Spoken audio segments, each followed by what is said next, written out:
Welcome to Creative Momentum with Meg Dunley.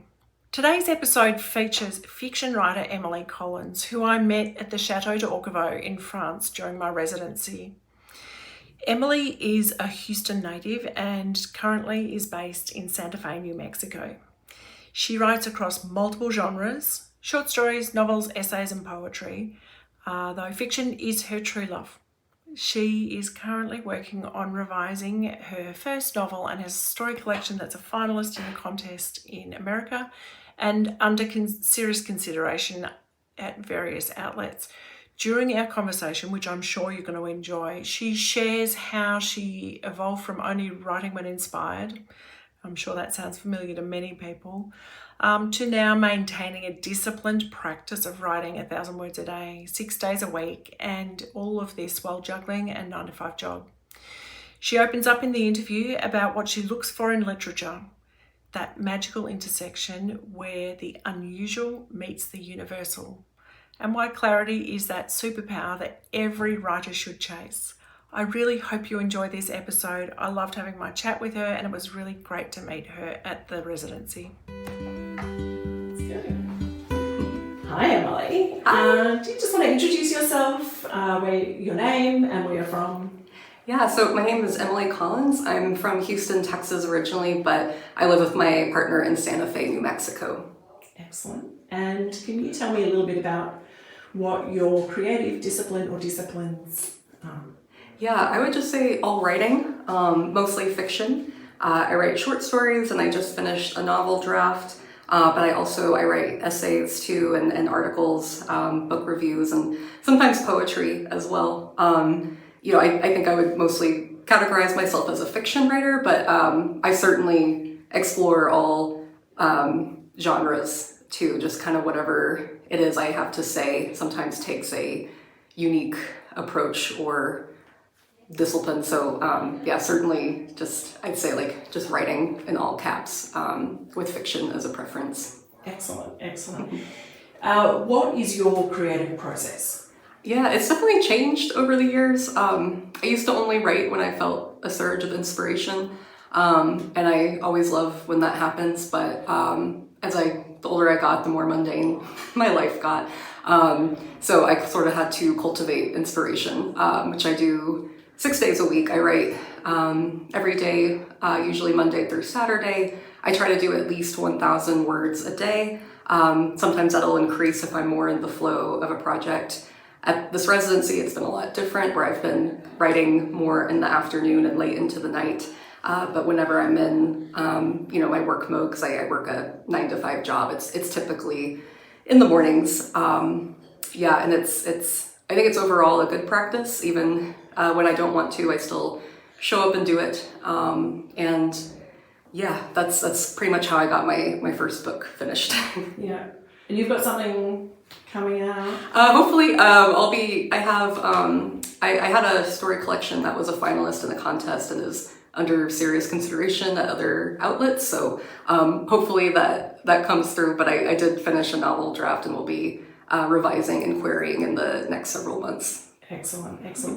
Who or what gives you your creative inspiration? Yeah, probably a lot. I mean, I think the Who definitely just writers. I just grew up, like a lot of writers, I grew up being a voracious reader and sort of read everything that I could get my hands on. Now I find that I think my taste has changed just a little bit. I have this nervous system, I think, that's wired for novelty, and I really look for that in syntax and voice, and I really love when the unusual meets the universal, and I think writers are able to do that whether they're writing classic realism or speculative horror. I kind of love all of it, and I'm really interested in the stories that only that person could tell at the right time. You can't measure that, you can't predict that, but I think those kind of little miracles find their ways into the world, and that's really what I love to read. I love everything from Tolstoy to this memoirist named Lydia Yuknavitch. I think there's just strangeness in what they do and what they observe, but it's also just incredibly important, and really kind of touches on something like buried in my heart. And I'm just so grateful for that. Definitely nature and travel too. I always get more ideas just from being in the outside world, away from technology and disconnecting.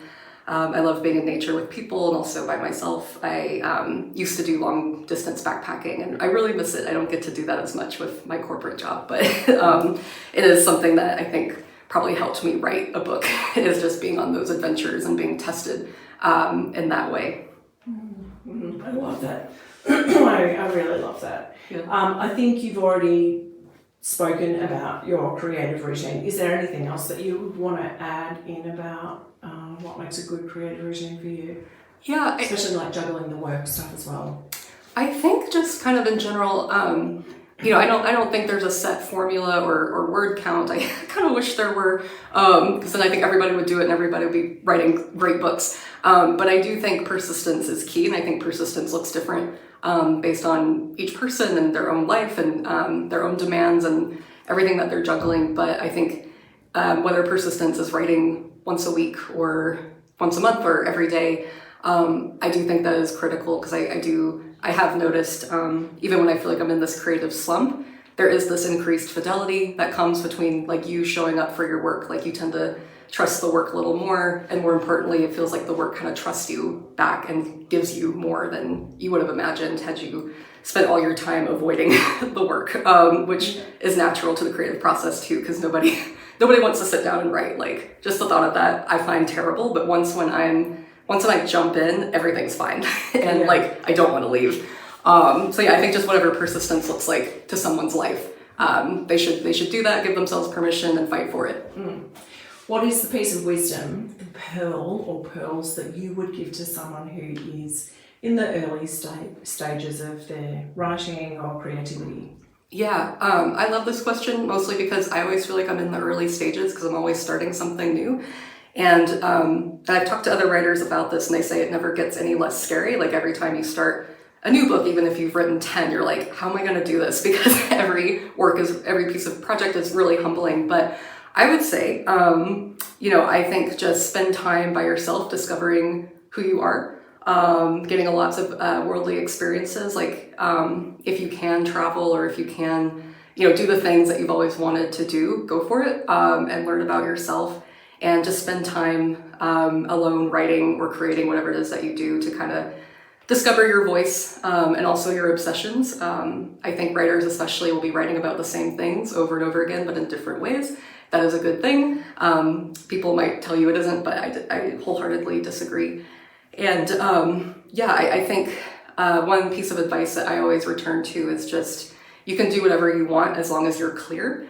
And I think it's something that sounds so simple, but it's also incredibly difficult because clarity is really the thing that writers are after with every single draft. So I would say, do whatever you want, be experimental, but find those trusted readers or friends to kind of give you feedback on your work and to let you know kind of where certain areas are not clear or what can be developed further. I think that's a very different kind of reader than someone saying, none of this is working, I want the plot to be different, or I think this should be a poem or whatever. Just find those people who really support and understand what you're trying to say and kind of help you get there. And you'll get there too. Like you do learn to become your own editor after a while. But yeah, I think clarity is a superpower, and it's also a gift to the world too, because you are giving a gift to somebody who really needs it. And yeah, I think that's just something I try to like chase in my daily life every day and always try to cultivate. I love that. Thank you so much. Thank you. This is such a great series. I'm excited to see everybody's. I hope you enjoyed that interview with Emily. I really loved some of the messages that she has for writers, but these can translate easily into any other creative pursuit. So some of the key messages that I think really just resonated with me, but I know will resonate with many other people, is things like persistence is key, it's critical, and it looks different for everyone. So you need to find out what your persistence is. Like, you've got your own life juggles, and so it needs to suit your lifestyle, whether it's you're writing once a week, once a month, every day, just showing up consistently. Trust builds between you and your work. So when we show up on a regular basis, we trust our work more, our work trusts us more. So, that's a really important thing to kind of have that, as she talks about, that fidelity that develops between you and your work. Spend time alone to discover yourself, whether that's, going traveling, backpacking, whether it's just going for walks by yourself, whether it's just sitting alone. Because in that solitary time, or while you're traveling, you discover your voice and your obsessions, and you grow as a human and as a creative. We write about the same things. I really liked that message because I have seen this over and over again. Like we tend to be telling the same story, and if you pick up any book that's written by, or any author's work over a number of books, you'll see that they're just really trying to tell the same story over and again. And that's good. Don't let anyone tell you that that's a problem. It's actually your strength. Clarity is a superpower. Yep, absolutely. And, find the right reader. So seek some trusted people who you can share your work with, that you can, they'll also help you carry that burden of the long haul of creating work. And it never gets less scary. So every new project is a new beginning. And I've seen this with some of the authors I work with who, going into their third, fourth, fifth book, they are terrified. They don't know what they're doing. So, it's all normal. It's just part of the process. I hope you've enjoyed this episode with Emily.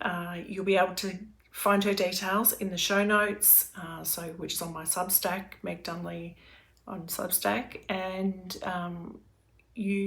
if you watch the video, you will have seen the beautiful artwork behind. So that's by Sam Moe. I will put a link to her work as well. So Sam is an artist and a writer. I hope you enjoyed this show, and if you did, please do give it a like, share it with a friend, follow, subscribe, and do all of that beautiful stuff so that more artists and writers get to hear about how other people do their work. Thank you for listening. I'm Meg Dunley.